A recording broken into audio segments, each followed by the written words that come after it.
Welcome to the deep dive.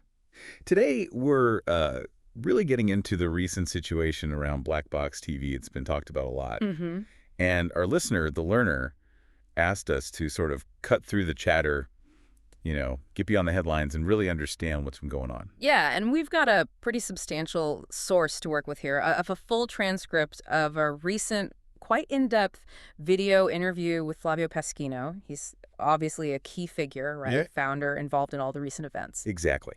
So our mission today is to unpack this whole complex story, pull out the most important bits from his perspective, and give you some clarity without hopefully getting too bogged down in the weeds. And you can see right away there's this tension. You've got the public discussion, which Pasquino says is full of, well, untruths, especially about how Black Box was set up, its finances, this alleged takeover. Right. And then you have his side of the story. He's been pretty quiet publicly until this interview, so it's his chance to respond. Yeah.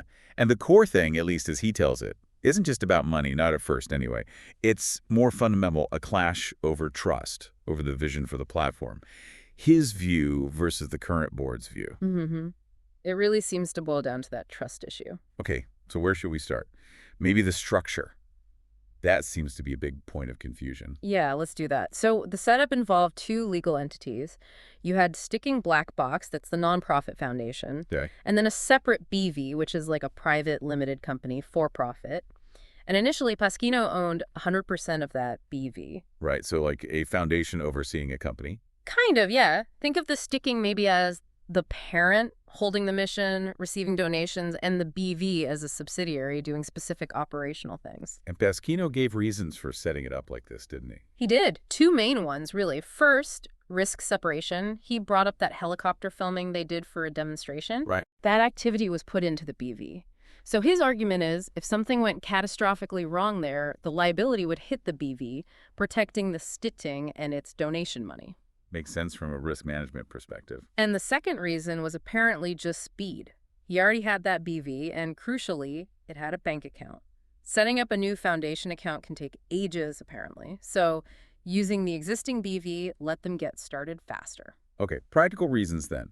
But here's a key point Pasquino makes. Yeah. He claims the board knew about this structure all along. Yeah, he's quite emphatic about that. Says they knew for years, like back to 2020 or 2021, and it was never raised publicly as a problem. So this whole private BV accusation, which he pins on Daniel Pardone. He really pushes back on that term. He insists the board had full financial control over both the Stitting and the BV. They handled the payments, the bookkeeping for everything. Which does make you wonder, like you said, if they knew and controlled the finances, why is the structure suddenly this massive issue now? Exactly. It suggests maybe it became a convenient point of attack later on when disagreements flared up. And for you listening, it's worth remembering, this kind of structure, a nonprofit using a for-profit arm for certain activities or risk management, it's not automatically suspect. It's a legitimate legal setup, happens all the time. Absolutely. Provided there's proper governance and transparency, of course. Okay, so structure aside, what does Pasquino say was the real root of the problem? The initial spark. He circles back to trust. He says the fundamental issue, the thing that really started the breakdown, wasn't finances or the BV, it was the installation. He actually corrects himself to use the Dutch neergezet, meaning placed of certain people inside Black Box. Placed, meaning? People whom he and his core team felt they just couldn't trust. That, for him, was the breaking point, the foundational problem. And how did the board react when he raised these trust concerns? He claims they brushed them off, called them minor details, didn't seem to grasp, in his view, how crucial that trust was for the whole project to work. Yeah, that seems like a major disconnect. And Pasquino's really firm on this philosophy. He basically says trust trumps contracts. If you don't have that basic trust, the legal agreements don't mean much in practice. It's about the people, the shared values. Okay, so trust breaks down. Then what happens? This leads eventually to him transferring his shares in the BV, right? Yes, eventually he did transfer 100% of the BV shares to the Sticking. For just 100, a symbolic amount. Why did he do it then if he was already feeling this friction? Well, according to him, he felt pressured. Forced, really. But his motivation wasn't about the BV's value. He says it had no real independent value. It just ran on the Stickting's money anyway. So what was the fear? His fear, he says, was becoming what he called a loon slave. Bit of a harsh term, he admits, but basically a powerless wage slave. He foresaw that if he gave up ownership, the board he already distrusted could just sideline him or fire him easily. And did that happen? Pretty much immediately, according to him. He says within a week of transferring the shares, his prediction came true. He felt betrayed, pushed aside by that same board. Wow, that was fast. Yeah. And he adds another layer to this. He claims 55 staff members, a mix of volunteers, freelancers, employees, actually shared his concerns and stood with him. 55 people. That's a significant number. Suggests it wasn't just a personal spat at the top. Right. It points to broader discontent within the team about the direction things were heading. Which brings us neatly to that crisis in 2022. That seems like a real flashpoint. What triggered that specifically? Pasquino describes a major disagreement over the future strategy. He says the board wanted to pivot Black Box away from its signature in-depth analysis. The stuff it was known for. Exactly. And move towards more of a standard news journal format. He and his team were strongly against this. Why was he so resistant? I mean, apart from it being different. He framed it as protecting the core mission, providing the context behind the news, not just reporting headlines. And crucially, he says his team felt the same way. He felt he was representing their views, too, not just his own preference. Okay, so a clash over the soul of the platform almost. How did the board respond to this resistance? Sharply, based on his account, he alleges they accused him of insubordination, started proceedings to remove him, and this is critical, they froze the bank accounts, cut off the money. Whoa. Freezing funds is a serious move. Very serious. Now, the funds were eventually unfrozen after some intervention, he says, but not all of it came back. Oh, what happened? He says $165,000 was deducted before the rest was released. $165,000, why? According to Pasquino, this related to two things. That $100,000 loan from Gazan Verstand, another media outlet. Right, you mentioned them. And a $50,000 deposit from Lester Rietveld, who was involved with Black Box and also had ties to Gazan Verstand. Pasquino claims this money was basically pulled back abruptly during the crisis, even though there was supposedly an agreement on how the loan would be repaid over time. That sounds messy. The timing of pulling that money back seems pointed. It certainly adds another layer of financial pressure and complexity to the situation he was facing then. So after all that turmoil, he ends up as the sole board member in 2023. How did that happen? The details of how the previous board members exited aren't fully clear from this source, but yes, he found himself alone on the board of the sticking, trying to steer the ship through some very choppy financial waters. Which leads us to the roles of some specific people involved. You mentioned Jan van Aken and Lester Rietveld. Let's talk about Van Aken first. Pasquino paints Van Aken as someone with ambitions beyond just Black Box. He suggests Van Aken wanted more centralization in the alternative media world, maybe grouping platforms together. Like a network. Perhaps. Pasquino says this clashed with his own vision, which was more about decentralization, especially in what he calls an information war. Different philosophies there. And there was that comment Pasquino mentioned Van Aken making.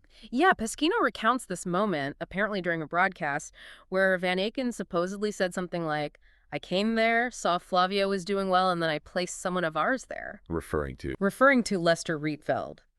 Pasquino clearly found that phrasing placed someone quite telling and suspicious.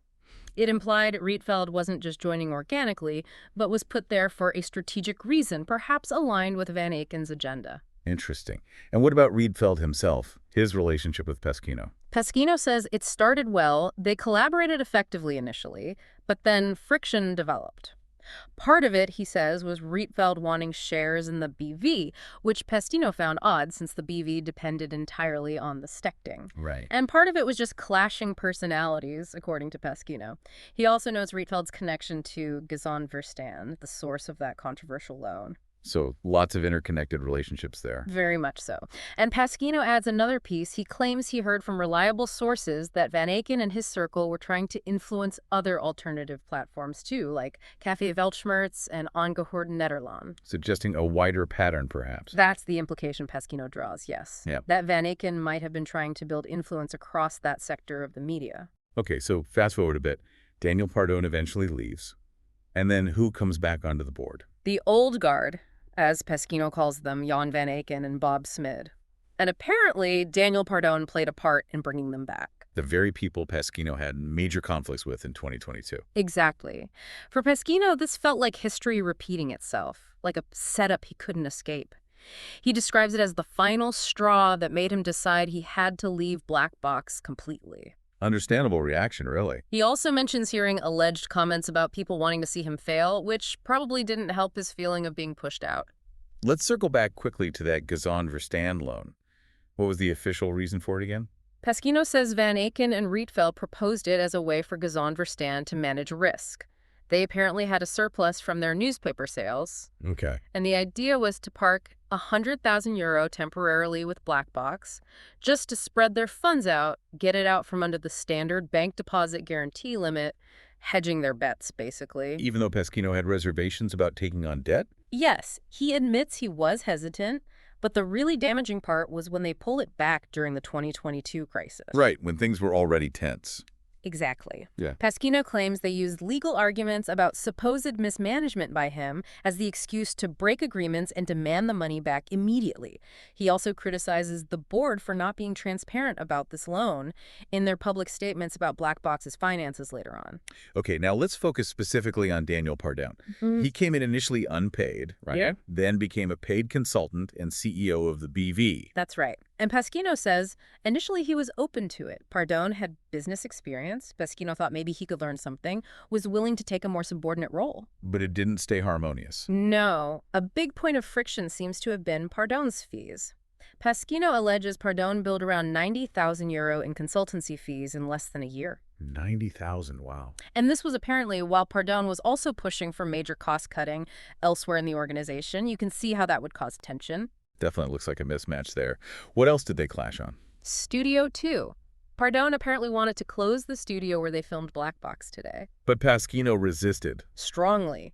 He argued the studio was needed, it was functional, it was paid for by crowdfunding, and crucially, closing it wouldn't save money immediately because they were locked into the lease until 2025. Ah, the lease issue. Right. Plus, they needed the office space, so a real practical disagreement about resource management there.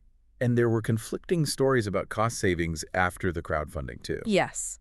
Pasquino claims he did implement cuts, reduce staff hours, changed roles. But he says Pardone publicly suggested otherwise, that not enough was done. So different narratives about who was doing what to save money.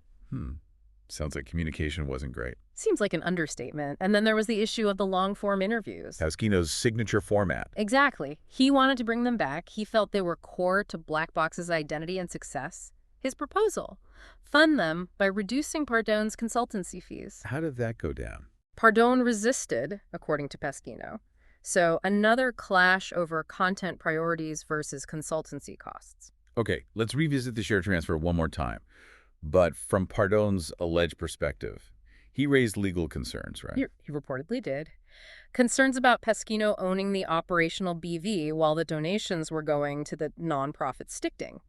The implication being it was legally risky or improper. Pasquino maintains. That it was perfectly legal, standard practice even, and known and accepted by the board for years until the relationship soured. He suggests it was raised strategically after the conflict started. There was also that thing about converting a loan into shares. Right. Pasquino describes trying to help Black Box keep hold of €55,000. Someone had loaned them money in 2022. Pasquino proposed giving this lender shares in the BV non-voting shares. He stresses instead of paying back the cash immediately. To keep the cash in the company. Exactly. But he claims Pardone blocked this idea. Pasquino insists he wasn't trying to enrich himself, just trying to help Black Box's cash flow. And what was the STAG proposal? That Oh. sounds complicated. It does. A STAC is an administrative office foundation, often used in the Netherlands to hold shares.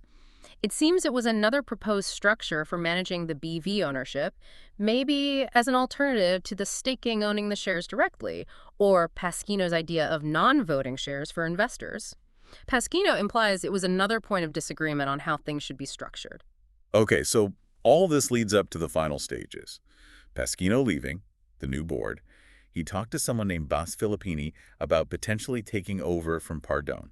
Yes, he says he approached Filippini, who was apparently willing, but then, according to Pasquino, Pardone objected. On what grounds? Pardone allegedly cited a past loan Filippini had made to Black Box as a conflict of interest.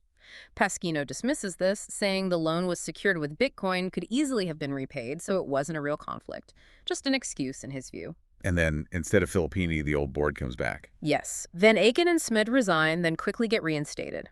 Pasquino says he wasn't given a clear reason why. That seems to be the moment he felt completely sidelined, pushed out. Leading him to start Lighthouse TV. Exactly. And he explicitly chose to make Lighthouse TV a BV, a private company, not a foundation structure.